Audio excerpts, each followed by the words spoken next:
Assalamualaikum warahmatullahi wabarakatuh.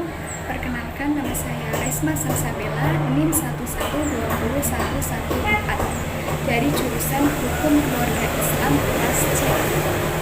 Video ini dibuat guna memenuhi tugas makul sejarah peradilan Islam yang bertemakan saatnya yang muda berbicara sejarah.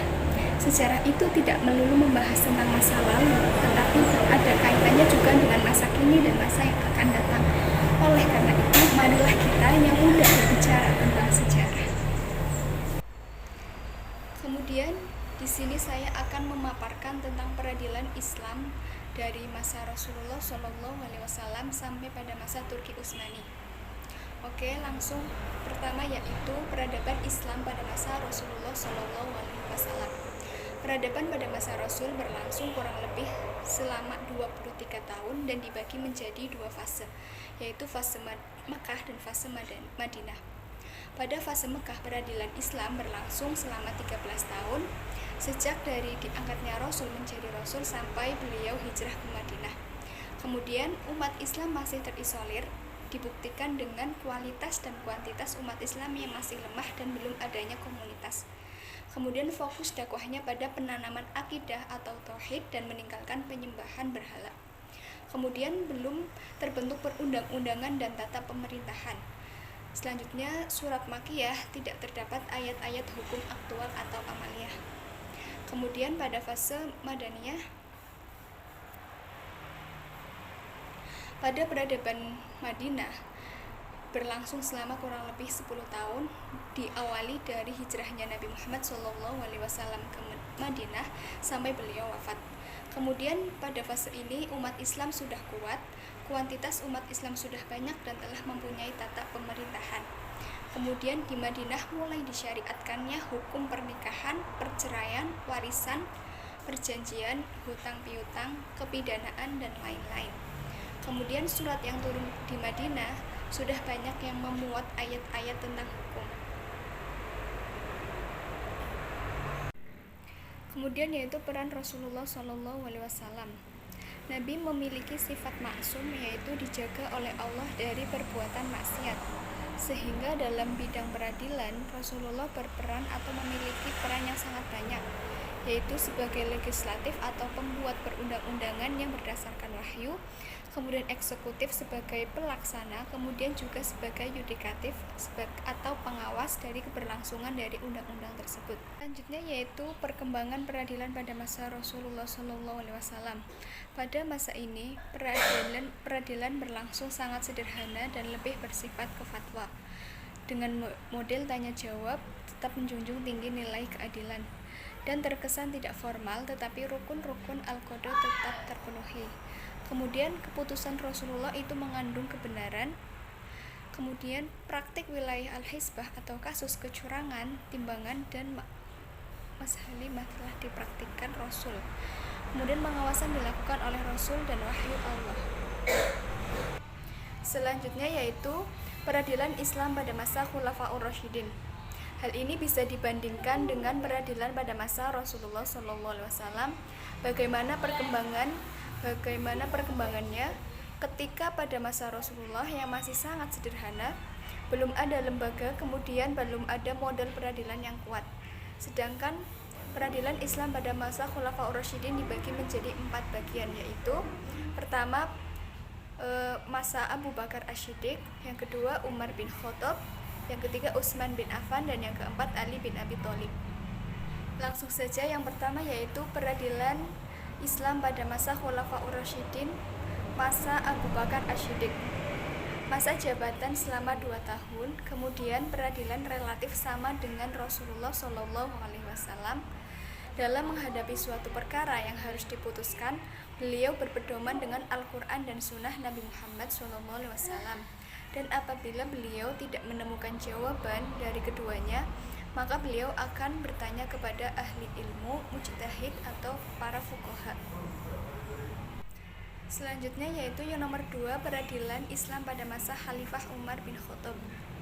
Masa jabatan selama 10 tahun, kemudian pada masa pemerintahan beliau, wilayah kekuasaan Islam semakin luas, Kemudian Khalifah Umar bin Khattab mengangkat beberapa orang hakim untuk menyelesaikan perkara dan mereka diberi gelar hakim atau qadhi. Kemudian pada masa beliau, urusan peradilan merupakan bagian dari kekuasaan Umar bin Khattab. Dan pada masa pemerintahan beliau telah diadakan pemisahan tugas antara kekuasaan pemerintah dengan peradilan. Para hakim berpedoman pada Al-Quran dan hadis dan fuqaha mujtahidin. Selanjutnya yang ketiga yaitu peradilan Islam pada masa Khalifah Utsman bin Affan. Pada masa ini sistem peradilan mengikuti jejak khalifah sebelumnya, yaitu dalam hal pengangkatan qadhi. Khalifah Utsman bin Affan menyandarkan keputusannya pada Al-Quran, sunnah Nabi Muhammad SAW, dan apabila tidak menemukan jalan keluar, maka beliau mengadakan musyawarah. Selalu mengingatkan kepada para qadhi agar berlaku adil demi terciptanya kebenaran. Selanjutnya yang keempat yaitu peradilan Islam pada masa Khalifah Ali bin Abi Thalib.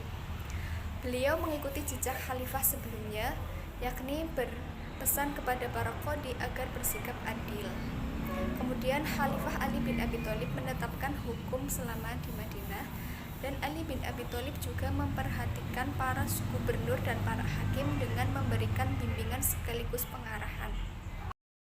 Selanjutnya yaitu peradilan Islam pada masa Bani Umayyah. Sebelumnya pada perbedaan antara peradilan Islam pada masa Khulafaur Rasyidin dengan sebelumnya yaitu proses peradilan masih sederhana sama seperti pada masa Rasulullah. Kemudian bertempat di rumah hakim dan atau masjid. Kemudian belum dikenal juga khatib atau panitera yang mendampingi qadhi. Kemudian perkembangan peradilan pada masa Umar bin Khattab sangat bagus dibanding dengan dua khalifah terakhir. Pada masa kedua khalifah terakhir tidak banyak memberikan perhatian secara khusus dalam bidang peradilan. Karena masa pemerintahan tersebut relatif pendek, sementara energi banyak terkuras oleh persoalan domestik, suhu politik memanas dipicu persoalan internal umat Islam, sehingga banyak pemberontakan dan peperangan. Selanjutnya yaitu peradilan Islam pada masa Bani Umayyah. Pada masa dinasti Umayyah ada dua ciri khas peradilan Islam, yaitu dalam memutuskan perkara melalui ijtihad, karena pada masa itu mazhab belum lahir sekaligus belum menjadi pengikat bagi putusan-putusan hakim. Kemudian lembaga peradilan pada masa itu belum dipengaruhi oleh penguasa, sementara instansi dan tugas kehakiman dikategorikan menjadi tiga badan, yaitu Al-Qadha, Al-Hisab, dan An-Nazar fi Al-Mazhalim.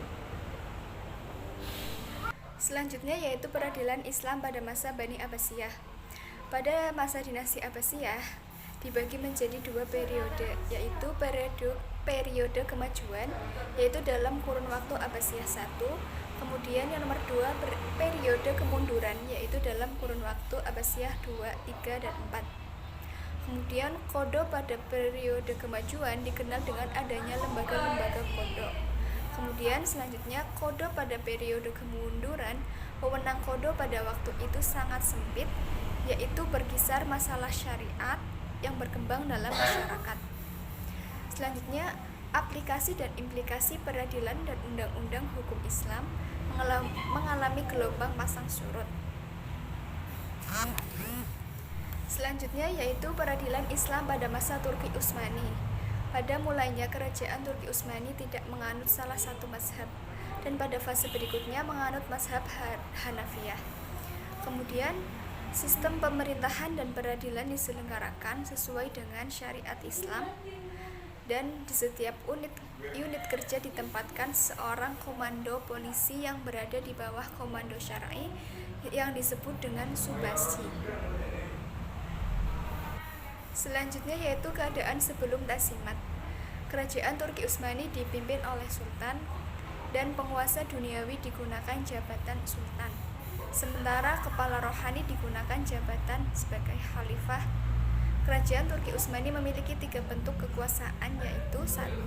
Memerintah negara, yang kedua menyiarkan sekaligus membela agama Islam, Dalam pelaksanaannya, Sultan dibantu oleh dua pegawai, yaitu Sadrazam dan Syekh al-Islam. Selanjutnya yaitu keadaan ketika masa Tamsimat.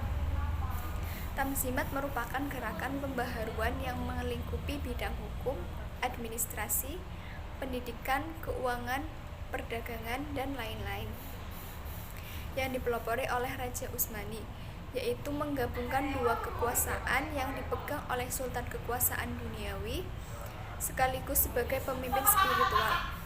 Kemudian kekuasaan yudikatif dipegang oleh Sadrazam dialihkan kepada Syekh al-Islam. Selanjutnya yaitu yang terakhir, keadaan pasca Tamsimat. Pada masa ini pembaharuan yang diadakan tidak sepenuhnya diterima masyarakat, bahkan mendapat kritikan. Dua piagam sebagai dasar pembaharuan Tamsimat, yaitu 1. Piagam Gulhane untuk menegakkan kembali peraturan perundang-undangan dengan menekankan persamaan hak antara muslim dengan non-muslim. Kemudian yang kedua yaitu Piagam Humayun, didesain untuk memperkuat Piagam Gulhan. Di samping itu, piagam ini memperluas jangka pemberian jaminan hak. Cukup sekian yang dapat saya sampaikan, kurang lebihnya saya mohon minta maaf. Harapan saya setelah mempelajari sejarah peradilan Islam, mulai dari masa Rasulullah sampai masa Turki Utsmani, kita dapat mengambil pembelajaran yang baik tentang kepemimpinan, mengambil hal yang baik dan meninggalkan yang buruk. Kemudian belajar sejarah itu tidak melulu belajar atau berbicara tentang masa lalu, tetapi sejarah juga mempunyai kaitan untuk masa kini dan masa yang akan datang. Oleh karena itu kita belajar sejarah agar tidak mengulangi kesalahan yang sama seperti masa lalu. Terima kasih. Wassalamualaikum warahmatullahi wabarakatuh.